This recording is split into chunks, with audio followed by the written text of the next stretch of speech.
Alright, what's going on, guys? This is Kalah Productions. Today I'm going to be breaking down how I made this Playboi Carti type beat, you know, like the Pierre Bourne style, the reverse effects and all that, pads and all that. So anyways, just jump right into the melody. First thing I did is I layered a bunch of pads on top of each other, right? So they're just very simple. 2 chords, and just layered all on top of each other, right? So this was the first sound I used. Right, then the second one,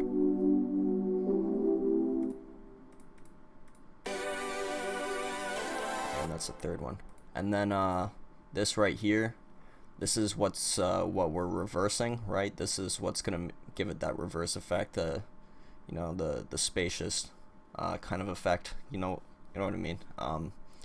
But that's what it sounds like without the reverse. So basically what I did is I exported all of this into one track. So that was pattern 1, right? Then I went into edit sample. I made it a loop by double clicking this here, right? Then you go up here, drag it out, and now it's that. So that's just basically a clone of this right here. Same thing. But yeah, basically once that's out, I just went and clicked reverse right here. So I'll play it without the reverse. That's it without the reverse. And then once it's reversed, it sounds like this.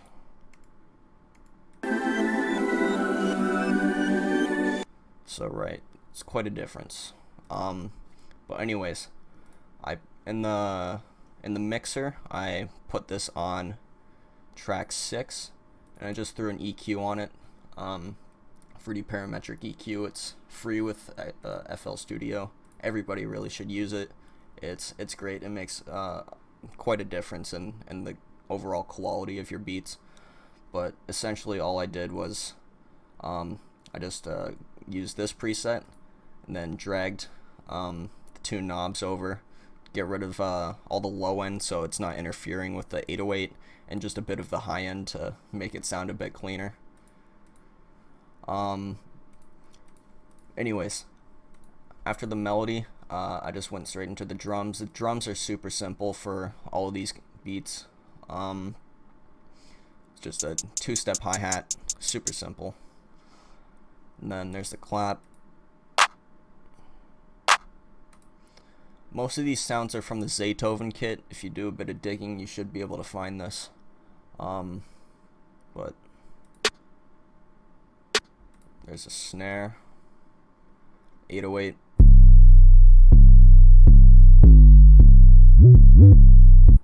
right, and kick layered with the 808. Then I just threw some perks on there.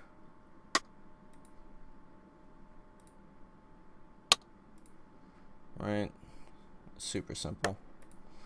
But then yeah, all the drums together essentially just sounds like this.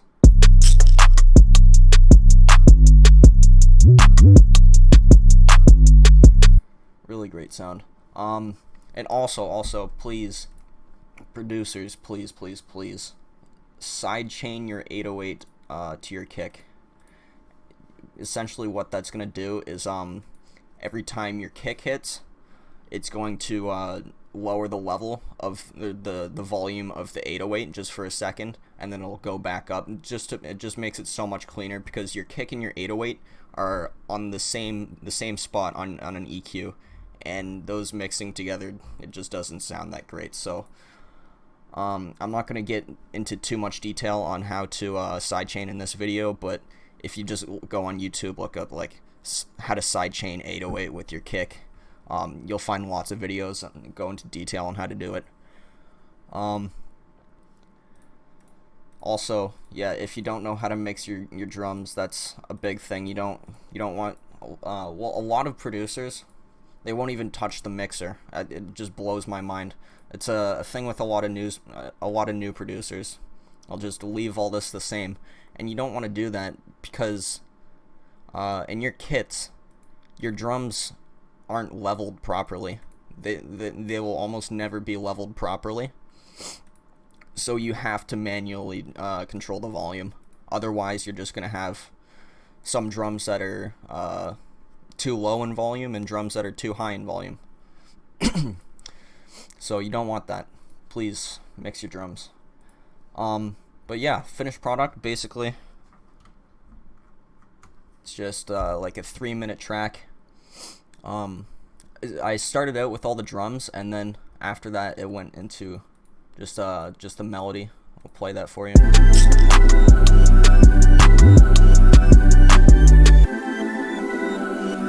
Right, and then it just does that for 4 bars. Yo, call it this shit fire. Tag, and then the drop, right?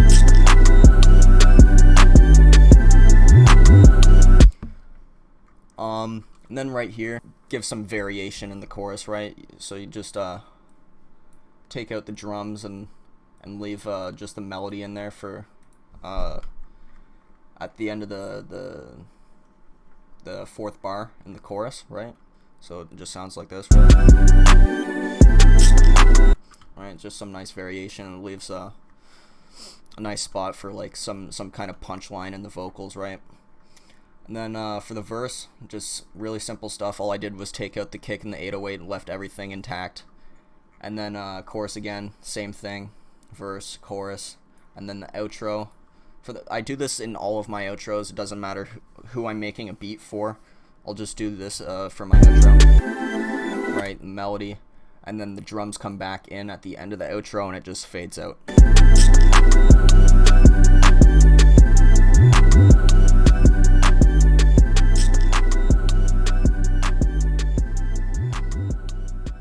Right, pretty nice stuff. Actually, for the volume, the master volume, how I controlled this here, essentially all I did was I highlighted the area that I wanted to control, and then you open up your mixer, you right click the knob on your master, and you create an automation clip. And what that's going to do is it's going to put this right here. All I did was I dragged this knob down, and then just brought this up a bit so that it didn't you don't want it like fading out. I don't know how to describe it. It just makes it sound better, right? So yeah, essentially that's all I did for the outro. But yeah, that's really how most of these tracks are made. People usually tend to overcomplicate it. It's not complicated at all. I made this quite easily with little to no research. But yeah, you just layer some pads and throw a reverse effect on your melody. That's really all I did. And then the drums are just super simple, you know.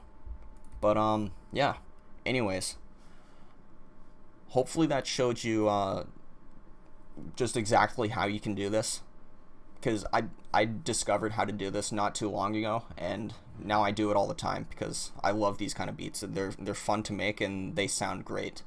So yeah, hopefully that helped you.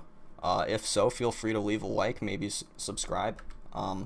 Leave a comment down below what you thought of the beat, what you thought of the tutorial. Other than that, that's gonna be it for me. Peace.